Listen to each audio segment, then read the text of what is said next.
E eu convido já você a abrir a sua Bíblia no livro do profeta Abacuque. Abacuque, que nós demos início na semana passada.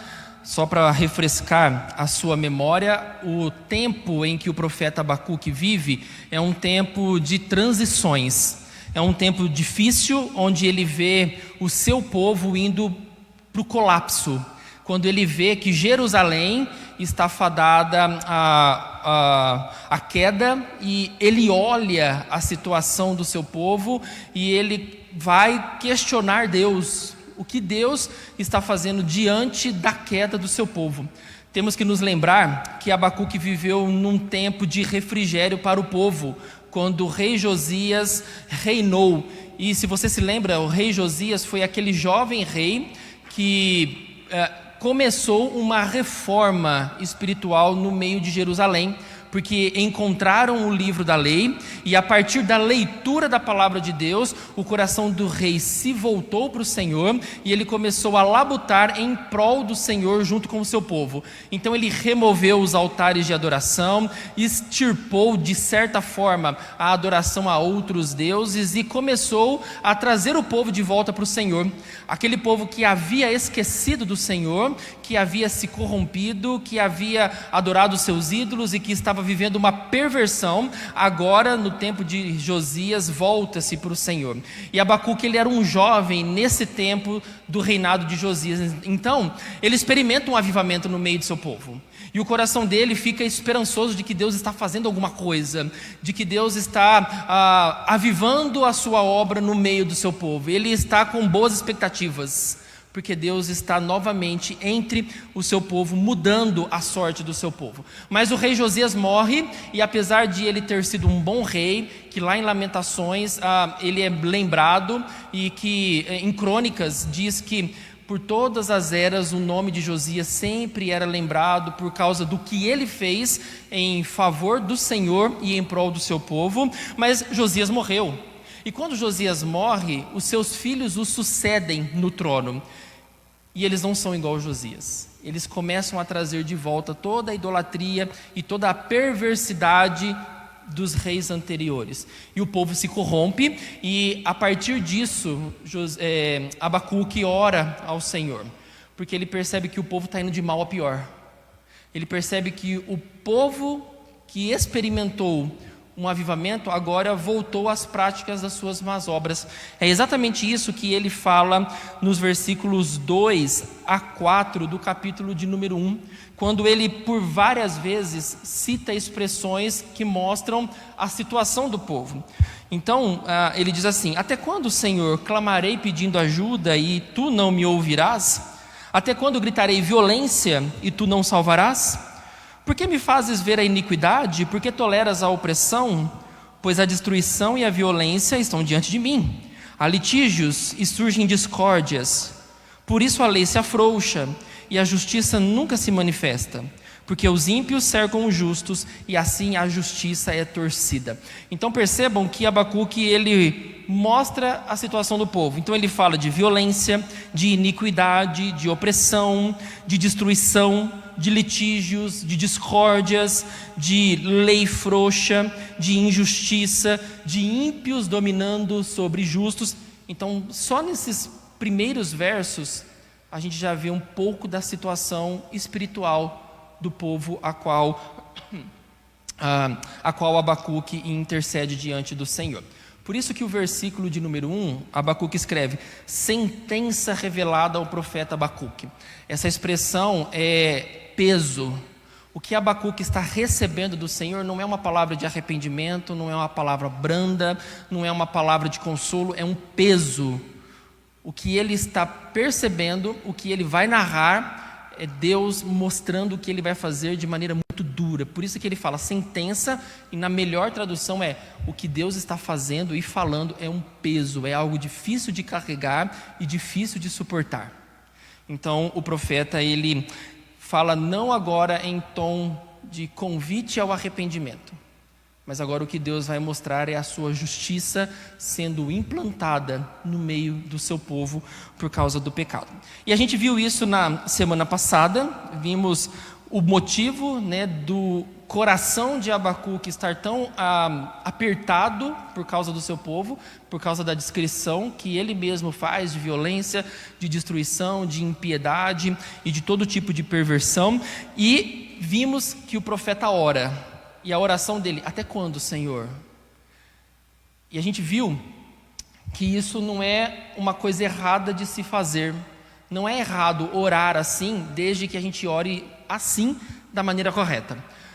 Abacuque não está orando e dizendo assim: Senhor, até quando o Senhor não vai fazer nada? Porque se o Senhor não fizer, eu vou fazer. Porque o Senhor não está vendo o que está acontecendo, eu estou vendo, então eu vou agir com as minhas próprias forças. Isso é coisa muito nossa, não é? Quando a gente percebe que as coisas parecem que Deus não está vendo, ou que está desandando e a gente ora e Deus parece não responder, a nossa atitude é: Senhor, então eu vou tentar resolver com as minhas próprias mãos. E a gente nem ora, a gente simplesmente faz. Mas Abacuque não está orando assim: Senhor, agora eu vou resolver o problema da nação porque o Senhor não está vendo. Não, ele está dizendo: Senhor, até quando essas coisas vão acontecer e o Senhor não vai agir com justiça? Ele está clamando pela justiça do Senhor, ele está clamando pela bondade do Senhor, ele está confiando no que Deus pode fazer e não ele. Ele está pedindo: Senhor, até quando essas coisas vão acontecer? O Senhor é justo, o Senhor é puro, o Senhor é perfeito, o Senhor é santo, e essas coisas não condizem com quem é o Senhor, o Deus que nós pregamos, o Deus que nós vivemos. Então Abacuque ora nesse tom.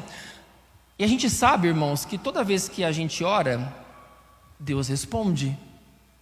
Deus, ele responde às nossas orações. Deus, ele ouve o clamor do seu povo. Deus se inclina do seu trono para atender o clamor sincero do seu povo. Deus, ele tem prazer na oração. O Senhor, ele ouve quando o seu povo busca-o. A gente tem inúmeros versículos na Bíblia dizendo que o Senhor ouve.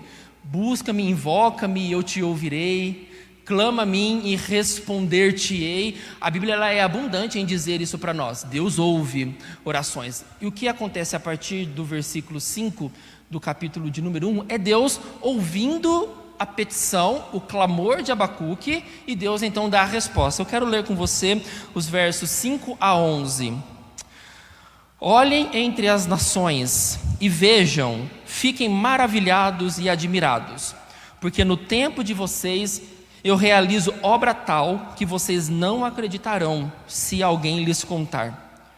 Pois eis que trago os caldeus, nação cruel e impetuosa, que marcham pela largura da terra para apoderar-se de moradas que não são suas. Eles são pavorosos e terríveis, fazem as suas próprias leis e impõem a sua dignidade. Os seus cavalos são mais ligeiros do que os leopardos, mais ferozes do que os lobos ao anoitecer. Os seus cavaleiros se espalham por toda parte. Sim, os seus cavaleiros chegam de longe, voam como a águia que se precipita para devorar. Eles todos vêm para fazer violência. Estão determinados a seguir em frente. Reúnem os cativos como se ajunta a areia. Zombam dos reis, os príncipes são motivos de riso para eles. Riem de todas as fortalezas, porque amontoando terra as conquistam. Então passam como passa o vento e seguem adiante. Tornam-se culpados estes, cujo Deus é a própria força. Deus rompe com o silêncio, com a oração que é feita e a intercessão que é feita pelo profeta Abacuque. Então Deus agora na resposta, perceba pelo versículo 5, que é como se Deus dissesse assim: você está preparado para ouvir o que eu vou dizer? Sabe aquela coisa do tipo assim, quando a gente vai dar uma notícia que não é muito boa, o que a gente diz para a pessoa? Você está sentado? Está sentado para ouvir o que eu vou dizer? Porque não fique em pé, porque suas pernas vão amolecer.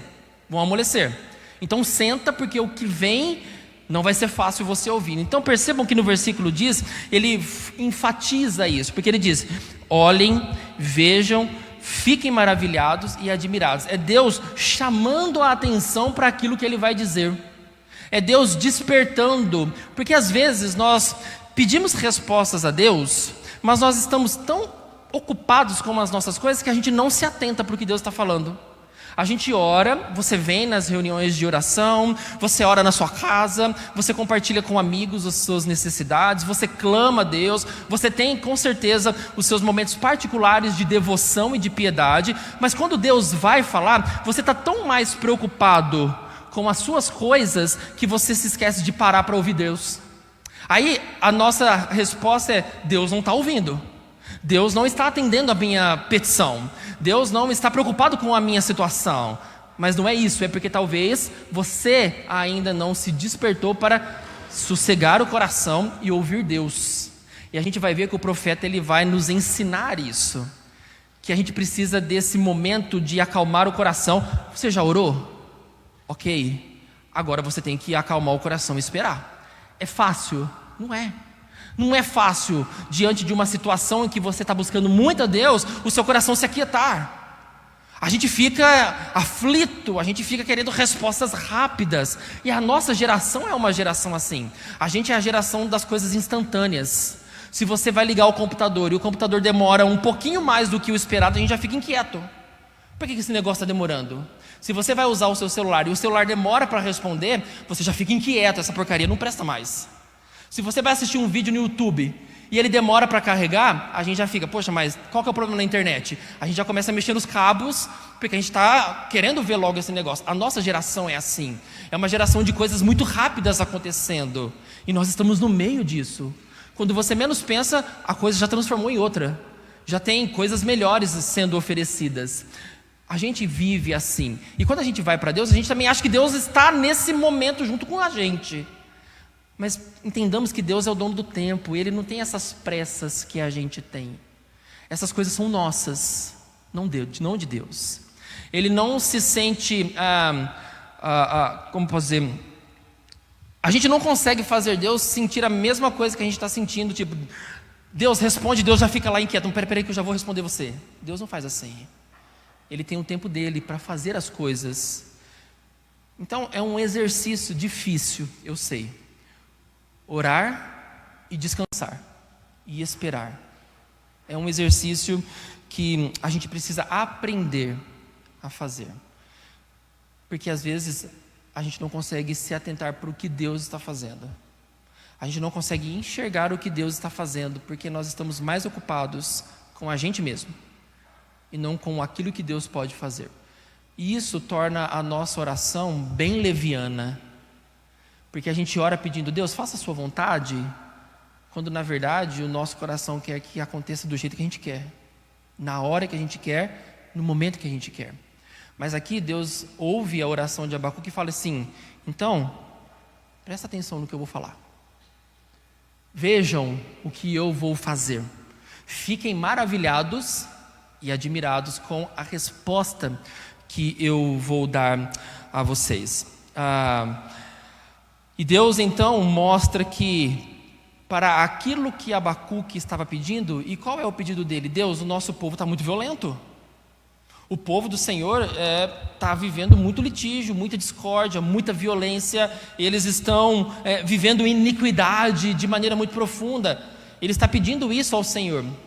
E quando Deus responde, fala assim: o que eu vou fazer para resolver esse problema do mal entre o meu povo é trazer mais mal sobre ele.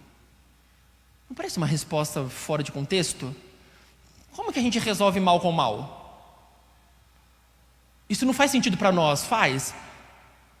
Como eu vou resolver violência com violência? Em algum momento da história isso resolveu? Não é o que a gente vê nas guerras? Como eles resolvem guerras? Violência sobre violência. E surte efeito? Como ele quer resolver problema de falta de lei com mais falta de lei? Mas é exatamente isso que Deus está dizendo para ele. É exatamente essa a resposta que Deus está dando para o profeta. E é por isso que Deus, no versículo de número 5, diz: observem o que eu vou fazer, porque o que eu vou fazer, vocês não vão acreditar se alguém contar para vocês. O que eu vou fazer, ninguém vai acreditar, porque vai ser alguma coisa fora da realidade, fora do comum. E é exatamente isso que ele diz nos versos seguintes. Por exemplo, versículo 6. O profeta ora contra a violência que o seu povo está experimentando. o seu próprio povo é violento. E a resposta de Deus: eu vou trazer os caldeus, que são os babilônios, que é uma nação cruel e impetuosa.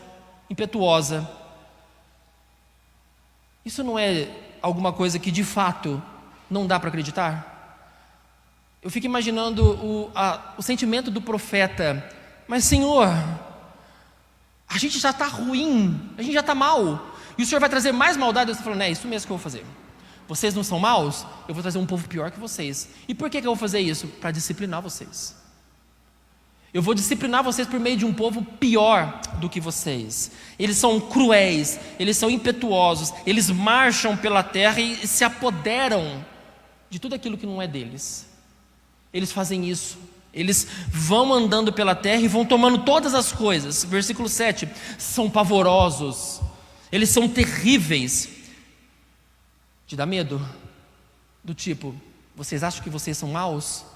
Eu tenho coisa pior para vocês experimentarem. O profeta ora: Deus, as leis estão torcidas, há muita injustiça entre nós. As leis boas, perfeitas do Senhor, eles não estão observando, eles estão quebrando essas leis. E o que Deus diz? Ainda lá no versículo 7, eles fazem as suas próprias leis, impõem a sua dignidade. Vocês estão quebrando as minhas leis? Então eu vou trazer para vocês um povo que não tem lei. Eles são a sua própria lei. Eles é quem fazem a lei deles. Eles não ficam preocupados com as leis de outros, porque eles são a lei. Porque eles fazem aquilo que lhes é mais conveniente e melhor. Vocês estão quebrando as minhas leis? Então eu vou trazer no meio de vocês um povo que não tem lei. Os seus cavalos são ligeiros do que os leopardos, ferozes do que os lobos. Os seus cavaleiros se espalham, chegam de longe, voam como águia, se precipita para devorar, mostrando a ferocidade com que a Babilônia vem para destruir o povo. Versículo 9, eles todos vêm fazer violência. Estão determinados a seguir em frente. Reúne os cativos como se ajunta areia. Quem consegue ajuntar areia? O que o profeta está dizendo? Serão muitos os que serão cativos. Muitos serão levados para o exílio e muitos sofrerão diante da Babilônia. E eles não estão nem aí, versículo 10, eles dão risada na cara dos reis. Os príncipes são motivos de riso, eles zombam dos poderosos. Porque é muito comum isso, um rei achar que ele é poderoso, mas Babilônia olha para o poder dos reis e diz: vocês não são nada diante de quem sou eu. Eles dão risadas na cara dos príncipes. Eles dão risada das fortalezas que vocês têm. E versículo de número 11, eles passam como vento e seguem adiante. Aqui a gente vê então o que Deus está respondendo. É como se agora Abacuque dissesse assim: Senhor, não foi isso que eu pedi. Senhor, não tem nada a ver com o que eu esperava de resposta do Senhor. Eu estava pedindo para o Senhor agir contra a violência do nosso povo, para o Senhor vir contra o povo do Senhor que está distorcendo as leis, um povo injusto, mas não era essa a resposta que eu esperava. Não era isso, Senhor. E aí a gente consegue entender que por que Deus diz que vai, no versículo 5, realizar obra tal que vocês não vão acreditar. E a pergunta é: o que é isso de tão inacreditável que o versículo 5 diz? O que é de tão inacreditável, de tão maravilhoso, que vai causar admiração, que Deus vai fazer, que mandou até Abacuque sentar para ouvir o que Deus vai fazer? 3 coisas, pelo menos, esse texto nos deixa como respostas ao que Deus está fazendo. A primeira coisa que Deus faz, a ponto de chamar a atenção deles para o que Ele vai fazer, é que existia uma crença entre eles de que o mundo poderia cair ao redor, mas Jerusalém nunca seria tocada. Eles acreditavam nisso.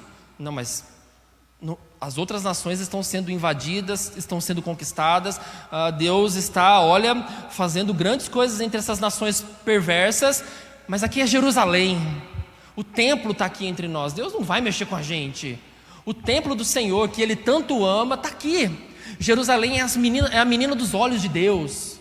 Deus não vai nunca tocar no seu povo a ponto deles serem levados como escravos de novo. Deus não vai permitir que esse tipo de coisa aconteça novamente entre nós. E isso era muito comum entre eles. Só para você ter uma ideia, abra sua Bíblia lá em Amós. Amós capítulo 6.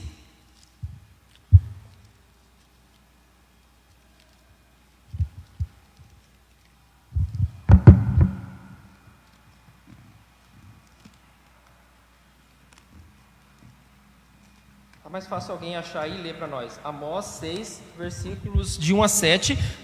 Para adiantar, alguém já procura Miqueias 2, versículo 6? Alguém já deixa aberto aí Miqueias 2, versículo 6? E outra pessoa ache Jeremias 5:12.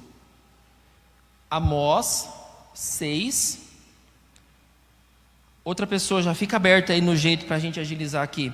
Miqueias 2, versículo 6. E outra pessoa já deixa aí também no jeito Jeremias 5, versículo 12. Quem achou Amós 6, de 1 a 7, por favor, leia para nós bem alto, para todos nós ouvirmos. Vamos lá, Amós.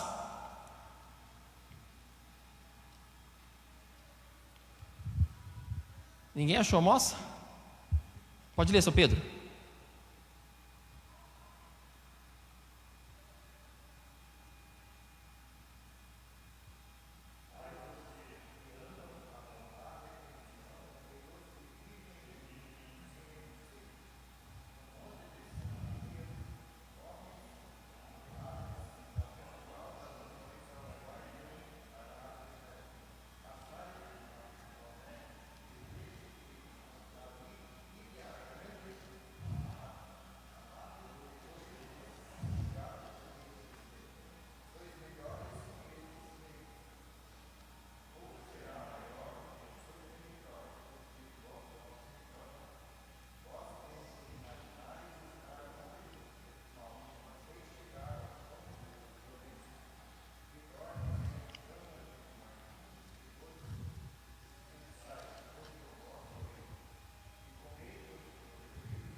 Olha o que o profeta Amós está dizendo, principalmente o versículo 3. Vocês imaginam que o dia mau está longe, mas estão fazendo com que o trono da violência se aproxime.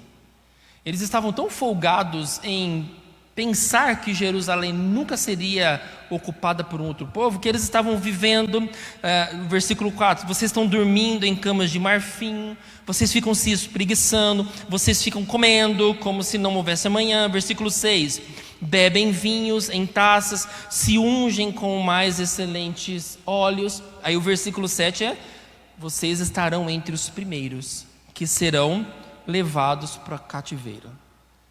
Então percebam que o profeta já está dizendo: não fiquem folgados achando que Deus não vai agir contra vocês. Quem achou Miqueias 2:6?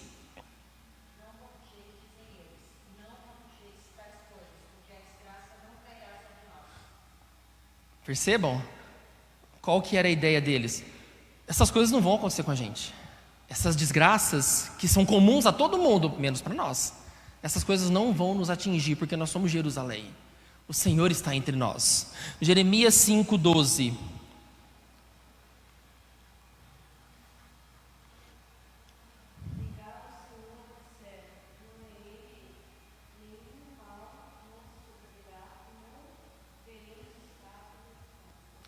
Então essa era a crença muito comum que havia entre os israelitas. Deus nunca vai nos atingir, porque nós somos povo do Senhor. Nós somos Jerusalém, quem vai ter coragem de invadir a cidade de Deus? Então, quando Deus diz: fiquem admirados com o que eu vou fazer, a primeira coisa que deve despertar aos olhos é: vocês não serão guardados daquilo que está por vir. Vocês vão sentir na pele o que todo mundo sente. Não é porque vocês são o meu povo que eu escolhi que eu vou passar a mão na cabeça de vocês. Não é porque vocês são o povo eleito desde o Egito para serem meus, que eu tirei daquela terra, que eu cuidei de vocês no deserto, que eu dei terras para vocês. Não é por causa disso que vocês não vão sentir o peso da minha ira por causa do pecado de vocês. Isso é de fato o que faz Deus chamar a atenção do seu povo para a resposta que Ele está dando. E às vezes eu sinto que a gente também acha que funciona assim. Não, mas eu vou na igreja, eu dou o dízimo, eu tenho algum cargo de liderança na igreja, eu participo das atividades, então essas coisas não vão me atingir. Engano seu, engano seu. Porque todas essas coisas atingem quando nós fugimos da presença do Senhor. Quando nós amamos mais a nós mesmos do que amamos ao Senhor. Quando nós nos desviamos do caminho para seguir o nosso próprio caminho. Essas coisas também estão aí para nos atingir. Então, quando Jerusalém cai, e isso acontece um tempo depois, Jeremias lamenta. Abra sua Bíblia lá comigo em Lamentações de Jeremias. Lamentações, capítulo 4. Lamentações de Jeremias, capítulo 4. Eu quero ler os versículos 12 e 13. Lamentações de Jeremias 4, versículos 12 e 13. Jerusalém já tinha caído na mão dos babilônios e Jeremias é o profeta que fica nos destroços, vendo a situação do povo. Ele não vai para a Babilônia como um escravo, ele fica em Jerusalém e ele escreve Lamentações porque ele está vendo de perto a situação do povo que ficou: pobreza, fome, devastação, sofrimento. E olha o que ele escreve nos versículos 12 e 13: nem os reis da terra, nem todos os moradores do mundo acreditavam que o adversário ou o inimigo pudesse entrar pelos portões de Jerusalém. Tudo isso aconteceu por causa dos pecados dos seus profetas e por causa das maldades dos seus sacerdotes, que derramaram no meio dela o sangue dos justos. Olha a expressão que ele usa: ninguém acreditava que isso podia acontecer. Isso era algo inimaginável. Jerusalém seria tocada pelo seu Deus. Mas é exatamente isso que acontece, e é por isso que Deus diz: senta, porque o que você vai ouvir não vai ser bom. Não é algo que você vai se agradar de ouvir. Mas existe outra coisa que o Senhor faz para que o povo se lamente. Olha lá no versículo de número 11. Depois de mostrar tudo o que é a Babilônia, o seu poder e a sua ferocidade em atacar, o versículo de número 11 termina assim: então passam como passa o vento e seguem adiante. Tornam-se culpados estes cujo Deus é a própria força. A gente está muito acostumado a ver Deus não permitindo ser trocado na adoração, né? Porque a Bíblia ela nos ensina isso. Isso não muda, mas percebam o que está acontecendo aqui, o que vai trazer inquietação para o povo. Deus vai permitir um povo idólatra dominar o povo do Senhor. Quem é o Deus de Babilônia? Eles mesmos. Olha o que o versículo diz: tornam-se culpados estes cujo Deus é a própria força. Babilônia confiava em Deus? Não. Babilônia confiava em quem? Neles mesmos. Eles faziam as próprias leis. Eles eram donos de si mesmos. Eles não davam prestação de contas para ninguém. Eles eram bastantes e suficientes para si. Eles se achavam poderosos e donos do mundo e faziam o que bem entendiam. A pergunta é: como Deus permite uma coisa dessa acontecer? É por isso que Deus, e repito, novamente manda Abacuque sentar. Porque essas coisas, a olho nu, não faz sentido. Mas é exatamente isso que Deus está dizendo. Um povo que é idólatra vai dominar sobre vocês. Vocês que se perderam no caminho vão sentir agora um povo que não me serve dominando sobre vocês. Mas eu acho que uma das coisas que mais aflige o profeta, e a gente volta lá para o versículo de número 5, é quando Deus diz assim: no tempo de vocês eu realizo obra tal. Imagine que você vai no médico e o médico fala assim: olha, Eliomar, é bom o senhor se cuidar com a sua saúde, porque daqui 40 anos o senhor vai morrer. Ele vai se preocupar? 40 anos está longe, não é assim? Não, mas 40 anos ainda tenho tempo. Quando eu estiver lá com meus 38 anos, eu começo a procurar um médico e tento prolongar isso daí. Não parece que quando a coisa fica muito longe, a gente tende a dar uma folgada? A gente tende a deixar a coisa rolar, mas daqui a tanto tempo. Se Deus dissesse assim para o povo: olha, eu vou destruir você, mas daqui 150 anos. Qual seria a atitude do povo? 150 anos vai demorar muito. Tem muita água para passar debaixo dessa ponte. Tem muita coisa para acontecer. Mas Deus não está dizendo isso para o povo. Está dizendo assim: o que eu vou fazer vai ser no tempo de vocês. Não vai ser lá para frente. Vai ser nesse momento de vida de vocês. Vai ser nesse momento em que vocês estão vivendo e vocês vão ver o que eu estou fazendo. Isso muda a perspectiva da coisa. É interessante que a gente vai para a Bíblia e Cristo prometeu voltar. Não é isso? Qual era a ansiedade no coração dos discípulos? Vamos trabalhar, vamos cumprir o ID de Jesus. Qual era o ID dele? Vamos todo mundo, prega o evangelho a toda criatura. Eles começam a fazer isso com muita vontade, porque o desejo deles é: vamos fazer o que tem que fazer para Jesus voltar logo.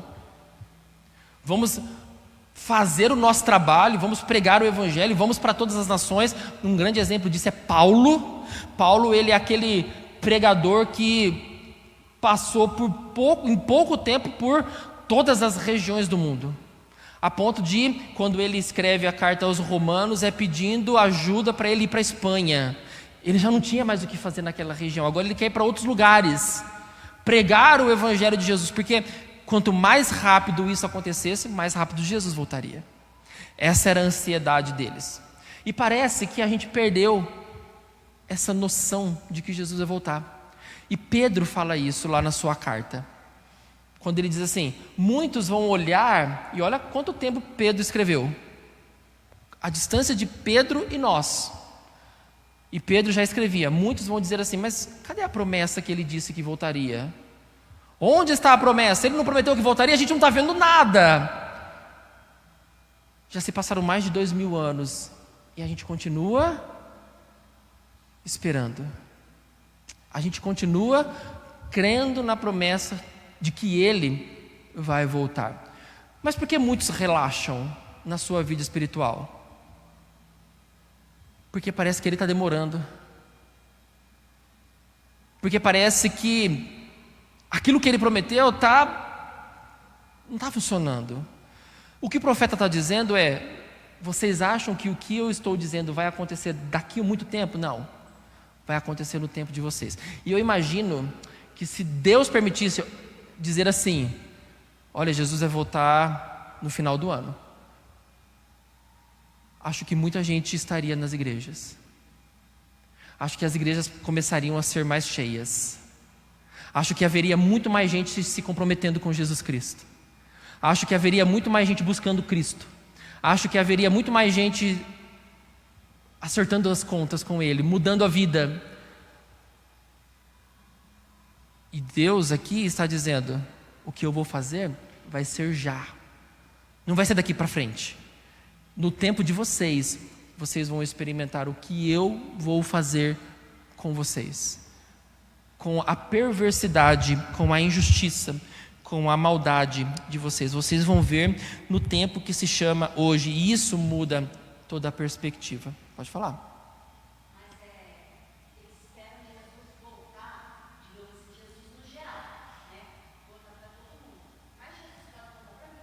Sim, exatamente. Aham. Isso, com certeza. Aham.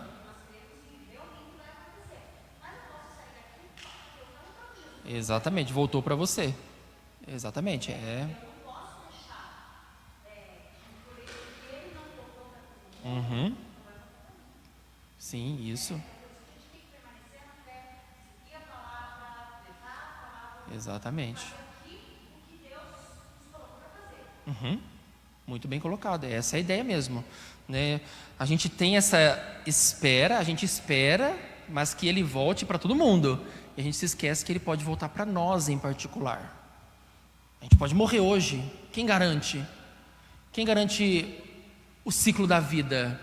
A gente espera viver mais, né? Para ver os nossos filhos casarem, para ver os nossos netos. Essa é a nossa expectativa. A gente imagina a vida seguindo essa dinâmica que é natural. Mas Deus pode simplesmente inverter as coisas da maneira como Ele bem aprouver fazer, e nós vamos ter que nos apresentar diante dele naquele momento, né? Então, de fato, esse é um cuidado diário da nossa vida, porque a gente não sabe o quanto a nossa vida vai durar. Então, acho que isso se torna vivo para nós, né? Isso deveria fazer nós olharmos para o que Deus está dizendo aqui e tomar isso para nós, né? O versículo 5: olhe, fiquem maravilhados e admirados, porque eu vou fazer uma coisa que vocês não imaginam, né? E a morte, ela é exatamente assim, ela é algo que nos pega de surpresa.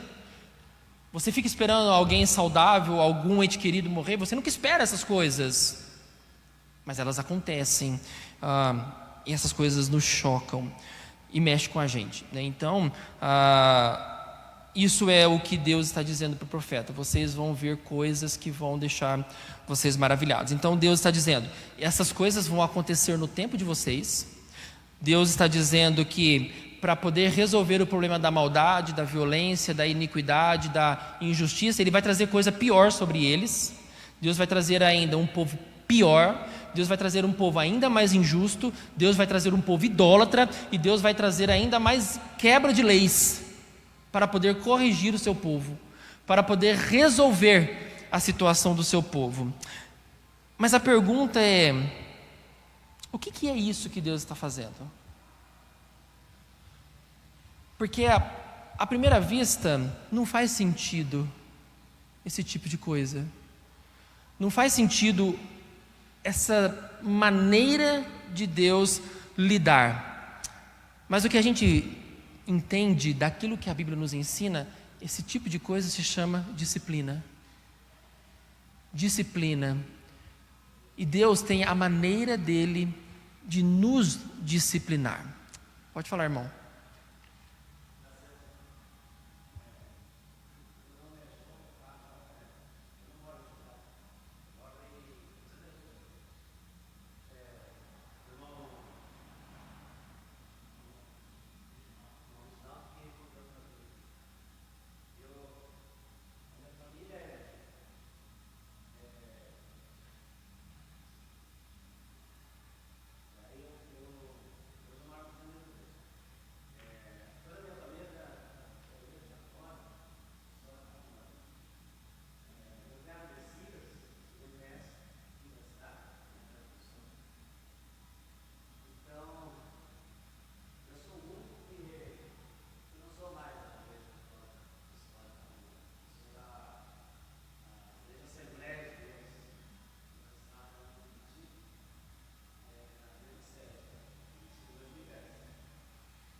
Sim. Na verdade, a nossa convicção é de que as coisas nesse mundo não tendem a melhorar, né? A gente não pode esperar desse mundo que as coisas fiquem melhores. Não é característico desse mundo as coisas acontecerem assim, mas sempre é uma degradação ainda mais. Mas isso tem que acontecer, porque a nossa expectativa não pode ser nesse mundo. A gente não pode esperar por esse mundo para que ele resolva a nossa situação, porque não vai ser assim. Não adianta a gente criar expectativas nesse mundo, porque esse mundo ele é caído e ele precisa de renovação, e só Cristo pode fazer isso. Então a gente experimenta exatamente essa angústia de Abacuque também. A gente sente na pele também essas coisas, porque lembremos, Abacuque está clamando pelo seu próprio povo. É como se nós hoje nos colocássemos na situação de Abacuque e estivéssemos orando pela própria igreja. Estivéssemos lembrando da própria igreja cristã e dizendo: Senhor, essas coisas estão acontecendo aqui dentro da igreja. Essas coisas estão acontecendo aqui no meio de nós, não estamos falando lá de fora. Porque seria muito comum a gente dizer: não, iniquidade, perversão, dissimulação, injustiça. Não, essas coisas estão normais. Mas ele está orando pelo seu próprio povo, e é a mesma maneira que nós oramos: Senhor, essas coisas acontecem dentro da igreja. Essas coisas estão aqui atingindo o povo do Senhor, o povo que o Senhor escolheu. Então Abacuque, ele é como um grande representante nós na intercessão pelo povo de Deus. E Deus diz: ok, ouvi e já vi a situação do meu povo, mas o que eu vou fazer é para deixar vocês pasmados. Porque o que eu tenho para fazer vai acontecer no tempo de vocês. Vai acontecer no momento em que vocês menos esperam. Porque vocês se sentem inatingíveis pela minha mão. Mas Deus não tem comprometimento com lugares. Eles achavam que Jerusalém era um lugar especial. Uma cúpula ficava ali sobre Jerusalém, onde todo mundo era atingido, menos eles. Mas Deus não tem isso. Deus tem um povo. Deus tem pessoas.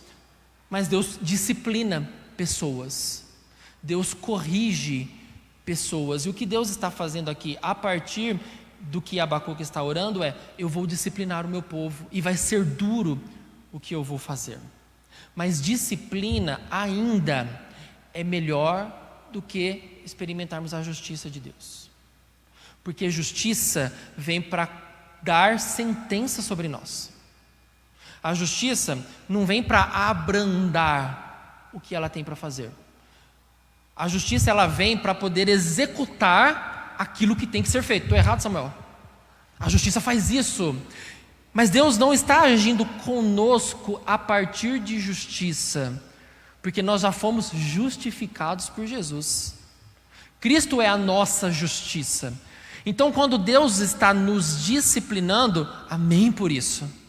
Porque a disciplina de Deus é para nos corrigir do pecado, mas também é para nos aproximar dele. E a maneira como Deus faz a sua disciplina pode ser das mais diversas maneiras, como ele diz aqui: eu vou levantar um povo pior do que vocês, e esse povo vai servir de vara contra vocês.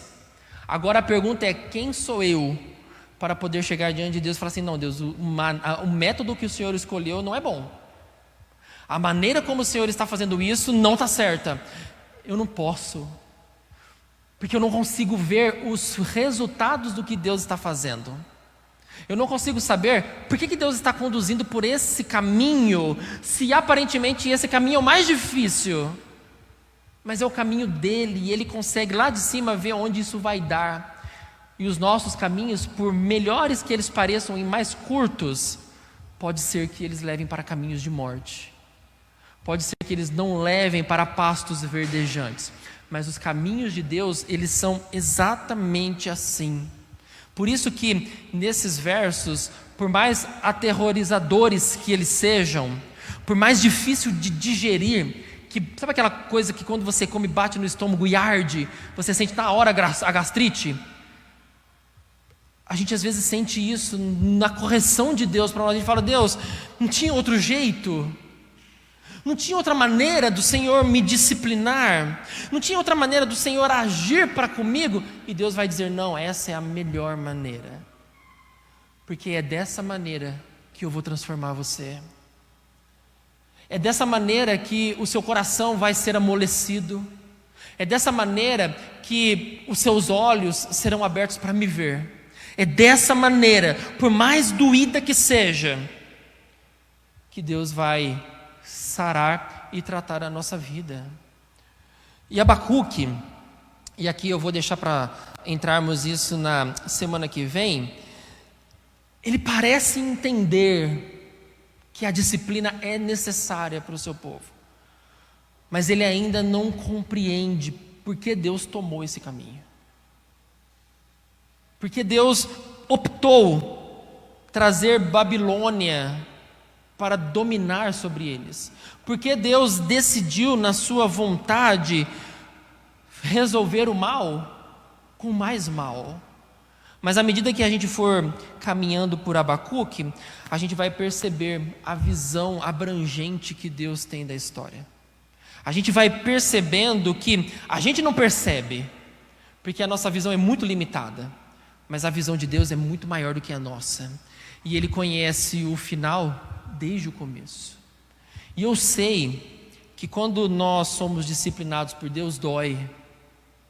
Porque Ele pode trazer disciplina por meio de sofrimento, por meio de muito sofrimento, por meio de perdas, por meio de dores, por meio de calamidades, por intermédio daquilo que Ele achar o melhor a ser feito. E essas coisas machucam a gente, essas coisas nos ferem, mas toda ferida feita por Deus é por Ele mesmo sarada. A própria Bíblia diz: Ele faz a ferida, mas Ele mesmo fecha. Ele mesmo cicatriza a ferida. Ele mesmo vai, como um bom médico, cuidar de mim e de você. Por isso nós, por mais que a gente queira fugir da disciplina de Deus, não podemos e não devemos. Porque a disciplina de Deus é para curar o nosso coração. A disciplina de Deus é para nos mudar, é para sarar a nossa vida. E o que Deus está fazendo aqui com o seu povo é exatamente isso.